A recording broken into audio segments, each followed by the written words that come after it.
Ah, finally. You're watching the world short circuit in real time, and it's almost funny, isn't it? Sirens harmonizing with talk show hosts, markets convulsing like sick animals, world leaders blinking through teleprompters as if the right sentence might stop the burn.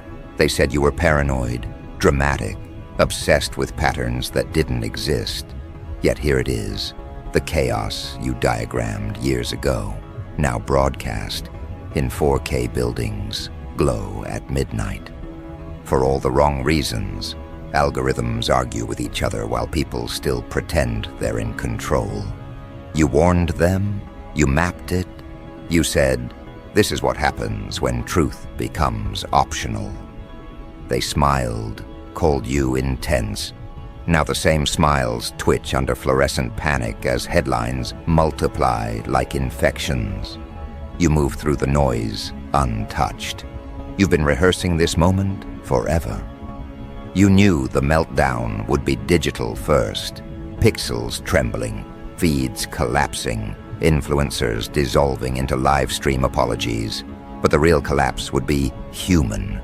Attention spans snapping, morals liquefying, the collective mask melting off.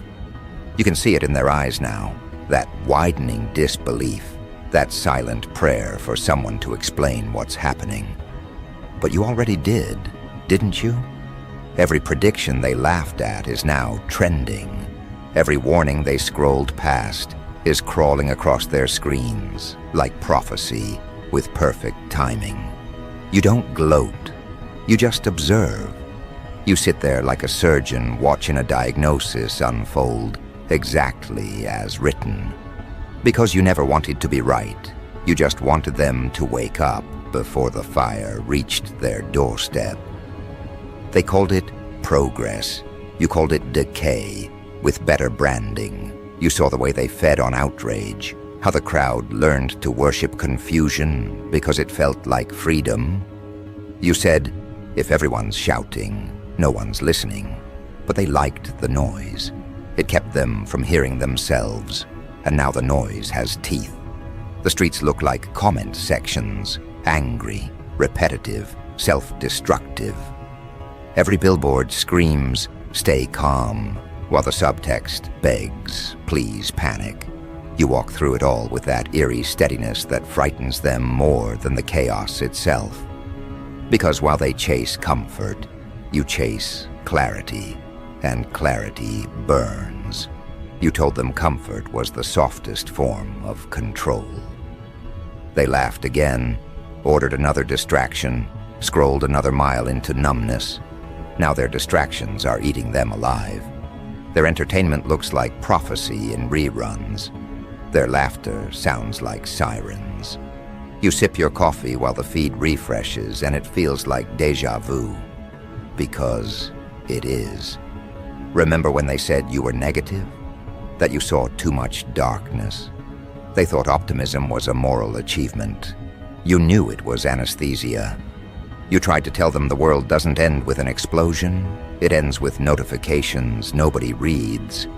And here they are, living proof. Politicians performing apologies, economists spinning math into prayers, celebrities rebranding themselves as survivors. The irony is delicious. All those people who told you to relax now clutching their devices like life jackets. You see the same pattern everywhere. Fear pretending to be virtue, panic packaged as leadership. They thought chaos would look cinematic. They didn't realize it would feel administrative. Emails bouncing, policies glitching, people refreshing pages that don't load. The system didn't fall apart. It just revealed itself.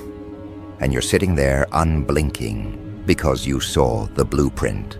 You saw that corruption wasn't a bug. It was the culture's heartbeat. You tried to translate it, but translation was never profitable. So they mocked the messenger and monetized the message.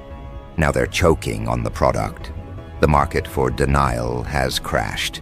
You scroll past the panic, like flipping through old photos. Every headline is a rerun of a warning you already whispered. The funny part? They still look for villains. It's easier that way.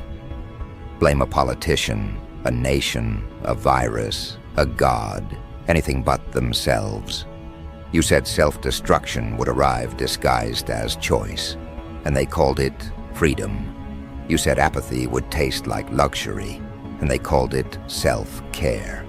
You said truth would lose to convenience, and they called it innovation. Every euphemism was a countdown. Now the countdowns hit 0, and they're still bargaining with ashes. You don't need revenge. Watching realization spread is enough.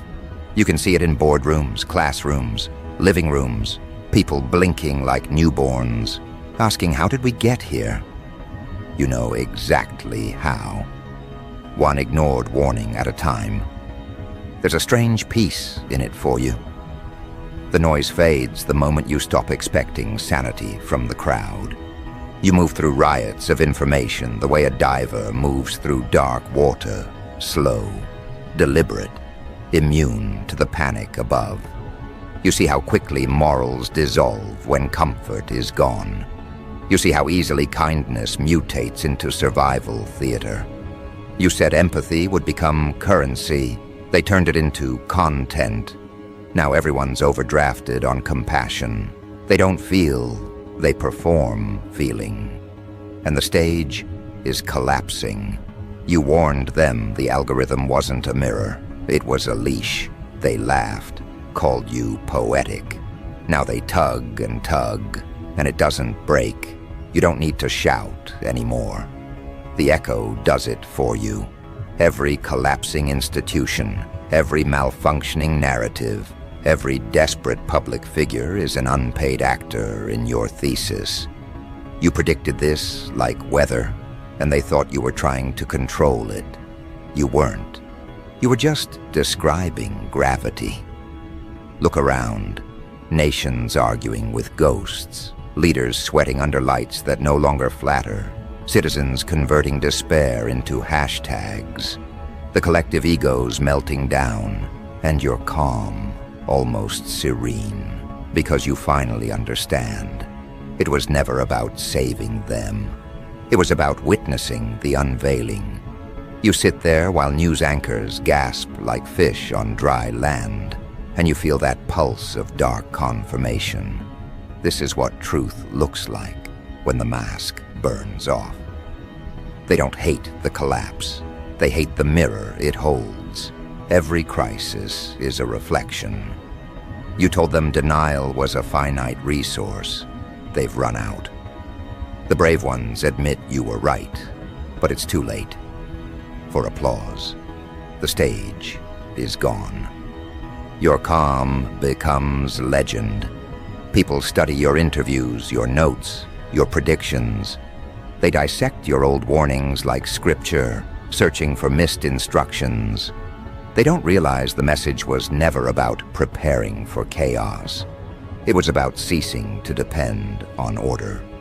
You said, if your peace requires control, it was never peace. They quote it now like gospel. The irony? They still don't understand it. They want you to lead, to fix, to rescue. You smile because that was the problem all along. They outsourced responsibility. They wanted prophets without accountability, heroes without sacrifice. You refused to play that role. You didn't come to lead them through the fire. You came to show them they were already in it. You feel the tremor of awareness spreading, quiet, but undeniable.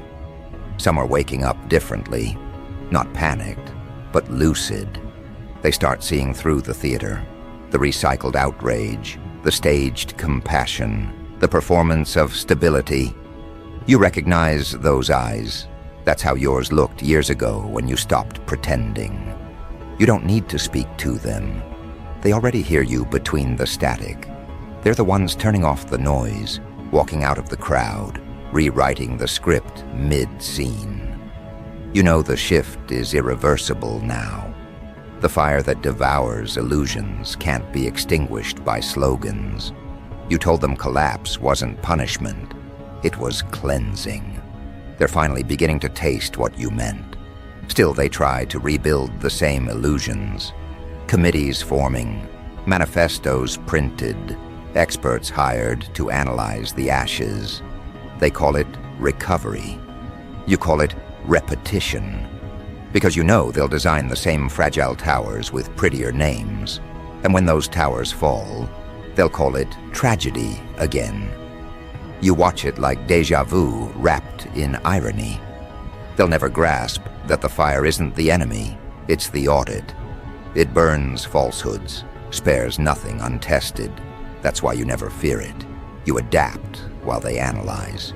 You evolve while they mourn. You already let go of the world they're still trying to save. Now the cameras turn to you. They want statements, reassurance, leadership. You give them none. You let the silence stretch until it becomes philosophy. Then finally, you speak, not to comfort, but to confirm. You tell them the truth they kept postponing. The world didn't end. The mask did.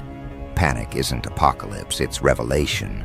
You tell them the fire they curse is the same spark they begged for when life felt empty. And they stare at you like you've confessed to starting it yourself. But you didn't light the match. You just stopped pretending the smoke was fog.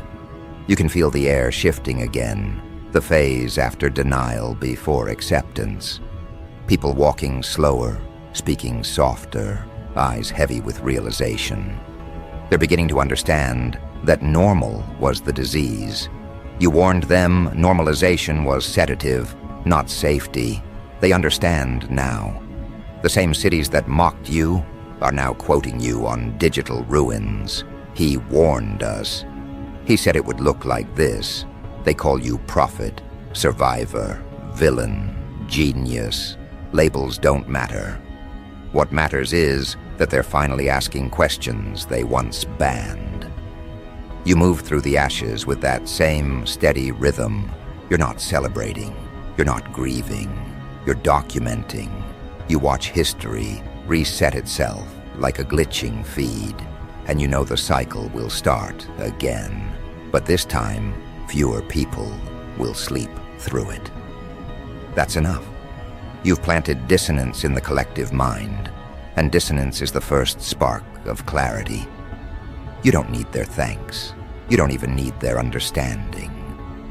Just knowing they can no longer pretend, that's victory. Because while they rebuild illusions, you're already somewhere else mentally, studying the pattern beneath the pattern. You see the next ignition point forming, subtle but certain. You know chaos isn't a phase, it's feedback. You listen to the hum beneath the collapse and recognize it for what it is, the sound of evolution clearing its throat. The world's on fire, yes, but maybe it was supposed to be. Maybe combustion is how lies turn into light, and you sit there calm as ever, not detached, just prepared. They think you're unfeeling, but you're simply done reacting. You watch, you record, you understand. Because while they're still guessing, you've already chosen the next move. You start with observation, because authority without awareness is just another costume. You let the panic play out. Let leaders perform hope like tired actors repeating lines they don't believe. You study their tone, their tremor, the way their confidence collapses when cameras cut. You can almost hear the internal negotiations in their heads. How much truth can I afford to admit? You learned long ago that exposure doesn't require shouting. It requires patience. You wait until fear rearranges their priorities for them. And when the noise reaches critical mass, when the crowd finally runs out of scapegoats, that's when you move. Not loudly, not dramatically. With precision, you start to redirect their gaze. A question here, a statement there. You don't need to rule. You only need to tilt the perspective just a few degrees.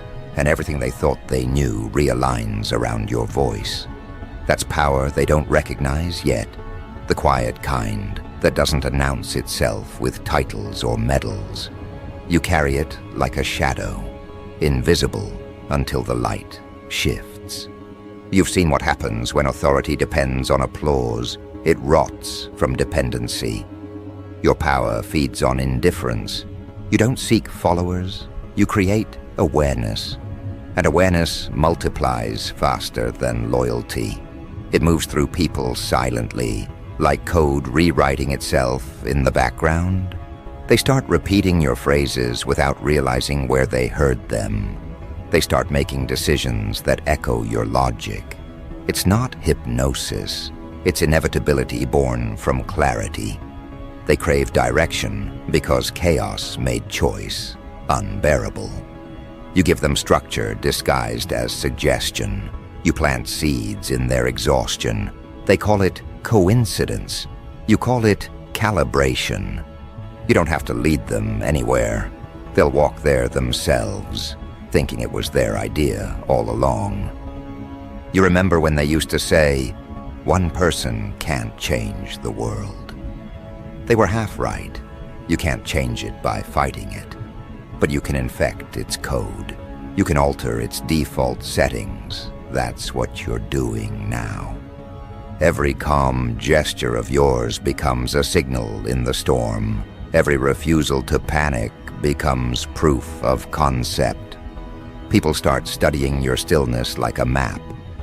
They watch you in the chaos and wonder, what do you know that we don't? You give them nothing explicit. Mystery is oxygen in a suffocating world. The less you reveal, the more they project. And projection is control disguised as curiosity. They fill the blanks with reverence, and before long, your silence is scripture. You never asked for worship, but you understand the mechanics of it. When everyone's desperate for certainty, the one who doesn't flinch becomes holy by default. Now you see them forming around you. Analysts, skeptics, journalists, opportunists. Each one trying to decode you for content. Each one unwittingly spreading your rhythm further. They can't help it. They're addicted to what unsettles them. They try to imitate your composure, but imitation without conviction looks like parody. You watch them burn out, attempting to replicate something they don't understand. Control born from surrender. You're not fighting chaos anymore. You're synchronizing with it. You move like water between cracks, redirecting pressure instead of resisting it. That's why they can't pin you down. You're fluent in contradiction. You tell them the truth is fluid, and they call you dangerous because certainty was their addiction. But secretly, they're relieved. Deep down, they always wanted permission to stop pretending. You gave it to them. The economy of deception collapses faster than the markets. The old hierarchies are choking on relevance. Institutions cling to legitimacy like debris in floodwater, but you're already walking across the surface. You understand that control isn't about containment. It's about rhythm. Whoever sets the rhythm owns the room. You start broadcasting new cadences, efficiency over excess, authenticity over approval. People catch the frequency. You can feel the collective pulse shifting. Entire departments pivot. Entire movements rebrand. Not because you ordered it, but because your energy made stagnation unbearable. That's the real empire, behavioral gravity. You don't command, you compel.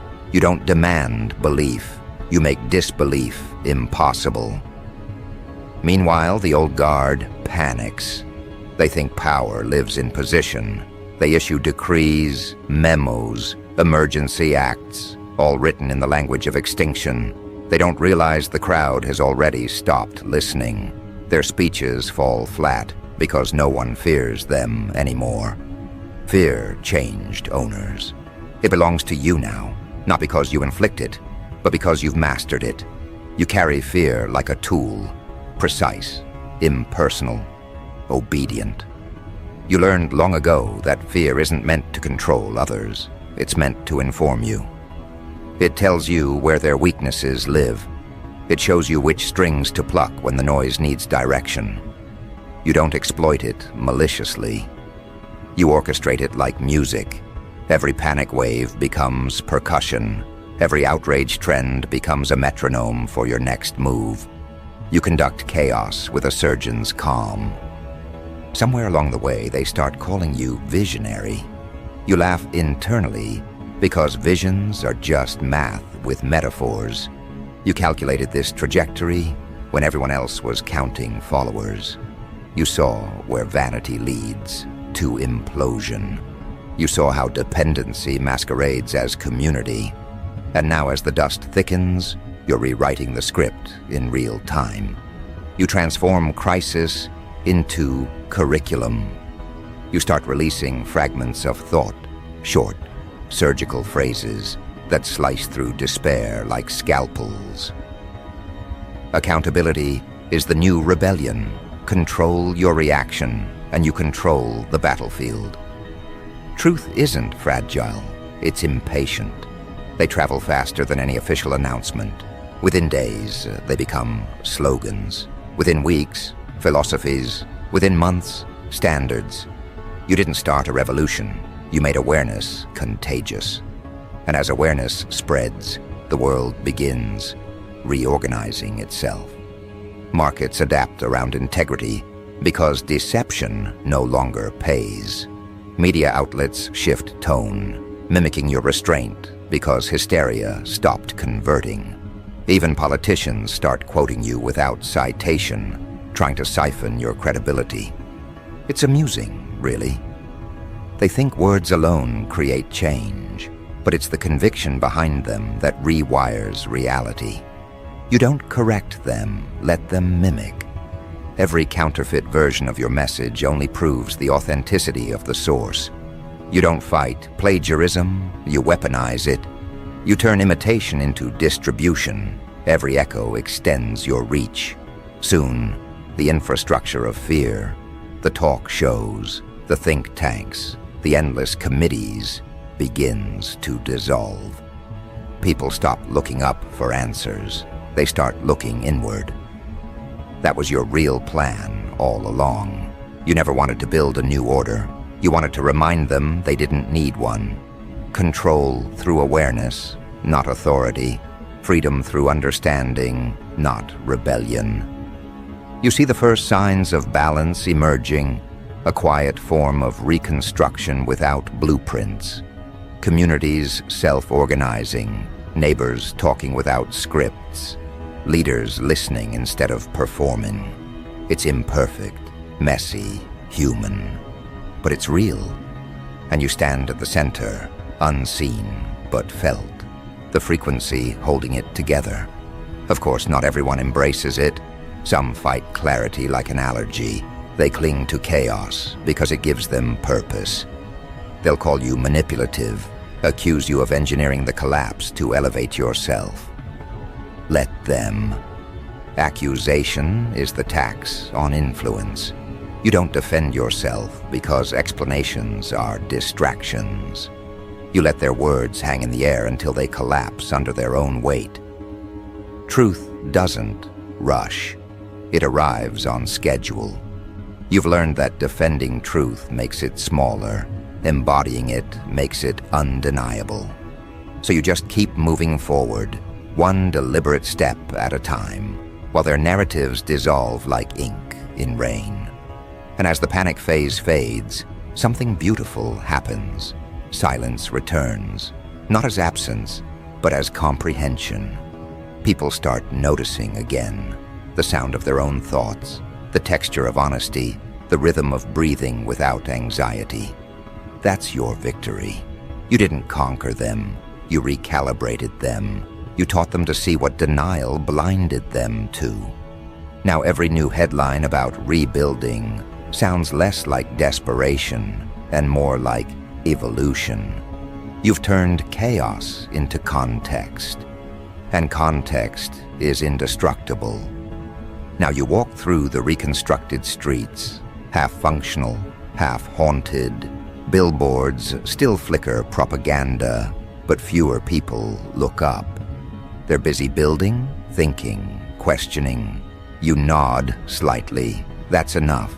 Influence doesn't need monuments. It needs momentum. You move quietly because visibility is vulnerability. The moment they can define you, they can dismiss you. So you remain fluid, faceless, operating through resonance. When people speak truth now, they speak with your cadence. When they confront corruption, they use your timing. You've become the pattern beneath the pattern. But you know this equilibrium won't last forever. Humanity oscillates. Awareness decays without maintenance.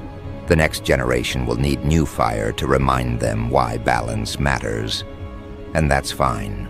You're already preparing the spark, not a rebellion, an update. You collect fragments of data, patterns of behavior, shifts in language. You study where complacency will next appear. You'll be ready. Because control isn't a throne, it's vigilance. And you wear vigilance like armor. The historians will struggle with your legacy. Some will call you savior. Others will label you opportunist. They'll argue about intent, timing, morality. None of it matters. History is just memory with marketing. What matters is trajectory, and you've bent it. You've proven that chaos can be domesticated without cages, that destruction can be redesigned into instruction. The world's still burning, yes, but now the fire obeys physics instead of emotion. You made that possible by refusing to participate in panic. That was always the lesson. Predict the pattern, master the tempo, stay centered while everything tilts. You find yourself overlooking a city that finally stopped screaming. Lights flicker back on, not in triumph, but in humility. Somewhere a child laughs, not because the world is fixed, but because it's functioning again. You realize that's enough redemption for anyone. The warning became a blueprint. The prophecy became a process. You didn't end the chaos. You taught it to speak. Now it communicates in equilibrium. You smile faintly, not out of pride, but recognition. You knew it would end like this, not with applause, but with alignment. The world on fire, yet finally luminous. They don't thank you, they emulate you. And that's better. Gratitude fades, imitation endures. You turn away from the skyline and step back into the quiet room where it all began. Screens still glow, feeds still scroll, but the tone is different. Less hysteria, more honesty. You check the numbers, the metrics, the signals, stability creeping in. You whisper to yourself, it was never destruction, it was diagnosis. The collapse exposed what healing required. And now that they understand, you can finally exhale. You did what prophets do. You told them what they refused to hear until reality translated it for you. They call you mysterious, detached, unshakable. You call it discipline.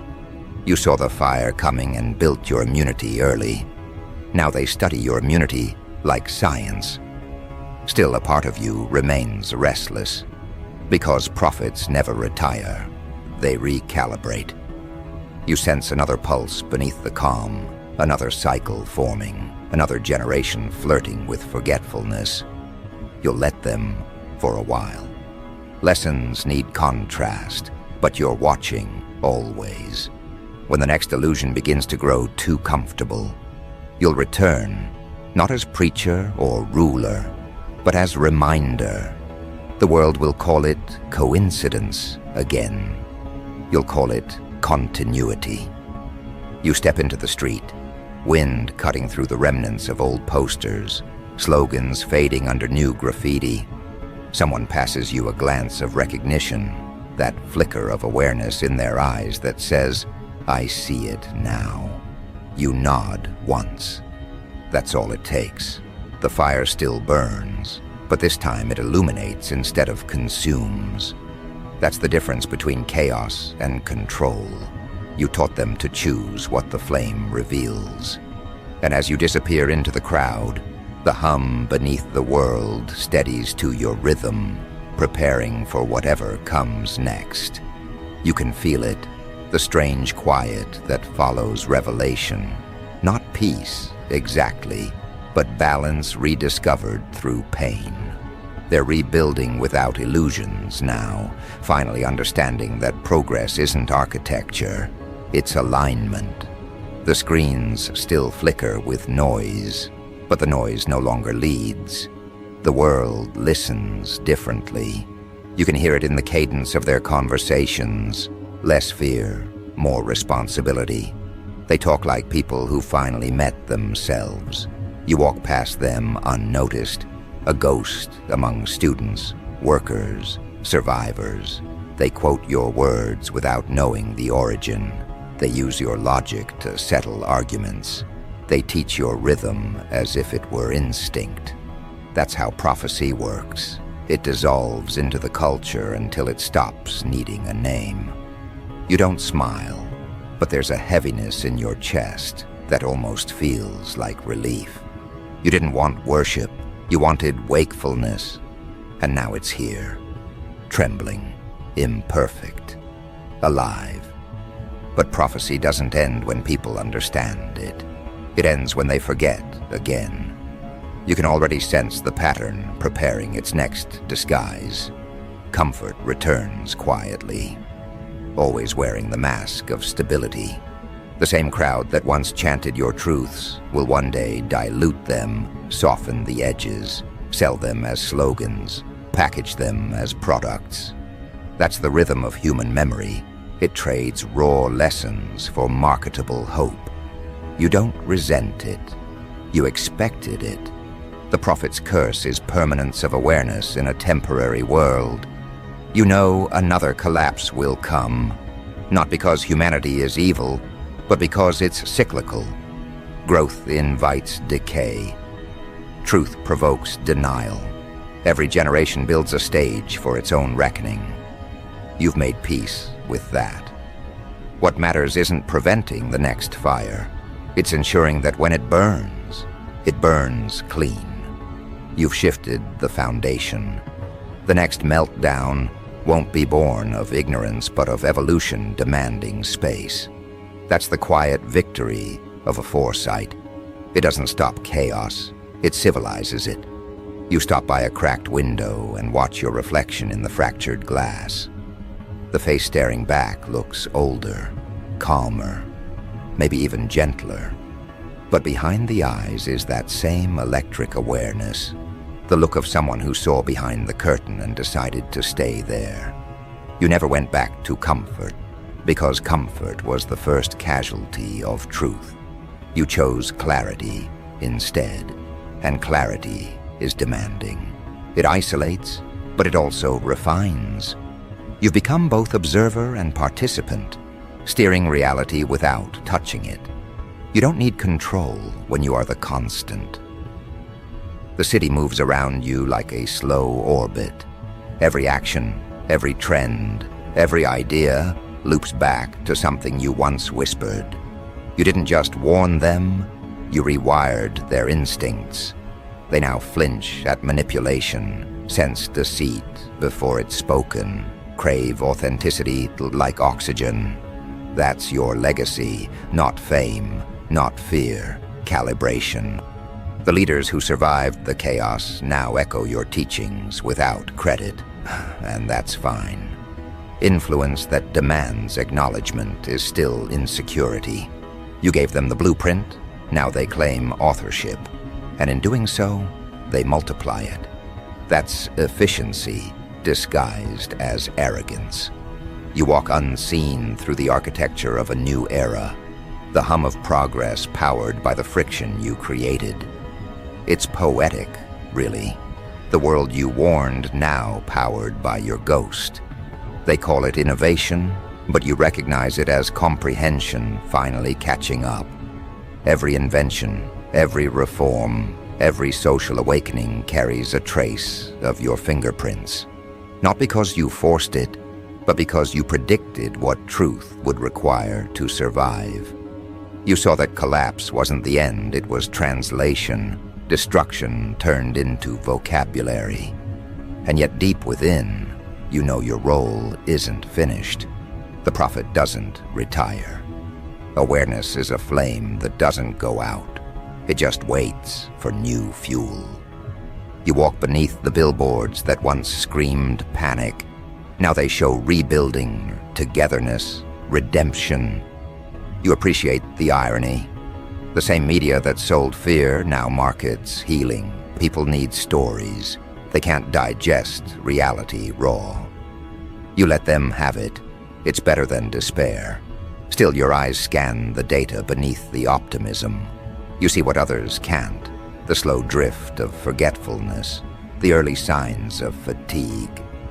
You whisper to yourself, they'll need another warning soon, not out of cynicism, but realism.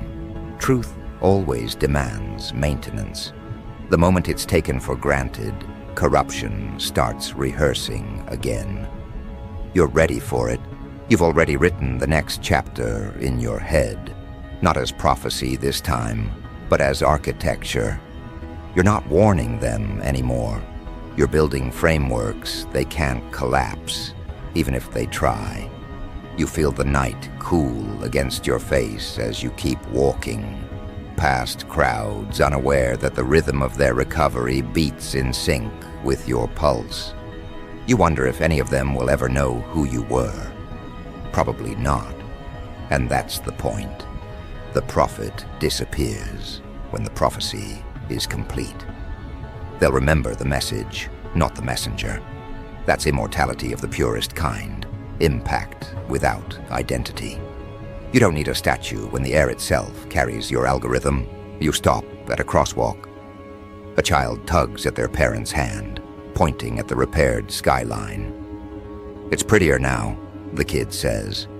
You glance upward. They're right. The cracks glow like veins of gold in the dark. Broken, but better. Imperfection as design. The lesson took. You breathe in the faint scent of smoke still lingering from the old fires, and it smells almost clean now.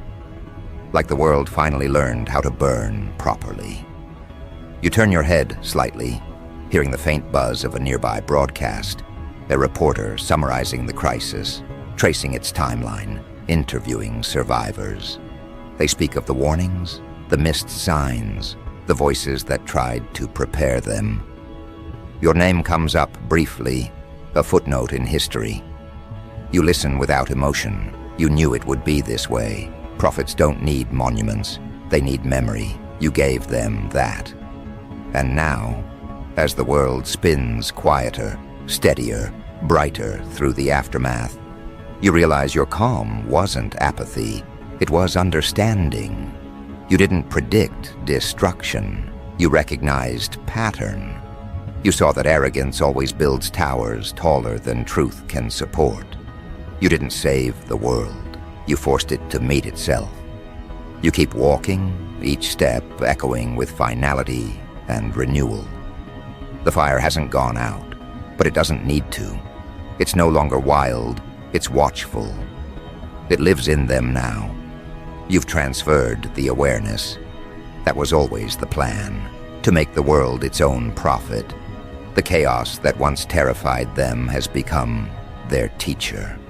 They rebuild differently, think differently, breathe differently. And as for you, you remain exactly as you were when it began, calm, observing, deliberate. The world's on fire again, in new ways, subtle ways, and you're still sitting there like before, not with arrogance but with assurance. Because you warned them, because you taught them, because you understand that the fire was never punishment. It was proof that evolution listens to those who see clearly. The chaos everywhere, the melting illusions, the collapse of certainty, it all confirms what you knew from the start. You don't flinch, you don't run, You just nod once like before, because prophets don't panic when predictions come true. They simply take notes for the next revelation. And as the sky glows with another dawn over a scarred but breathing planet, you whisper quietly, "I warned you." Not to gloat, but to remind the wind that foresight isn't a gift, it's responsibility, and you carry it still, steady, silent, and awake.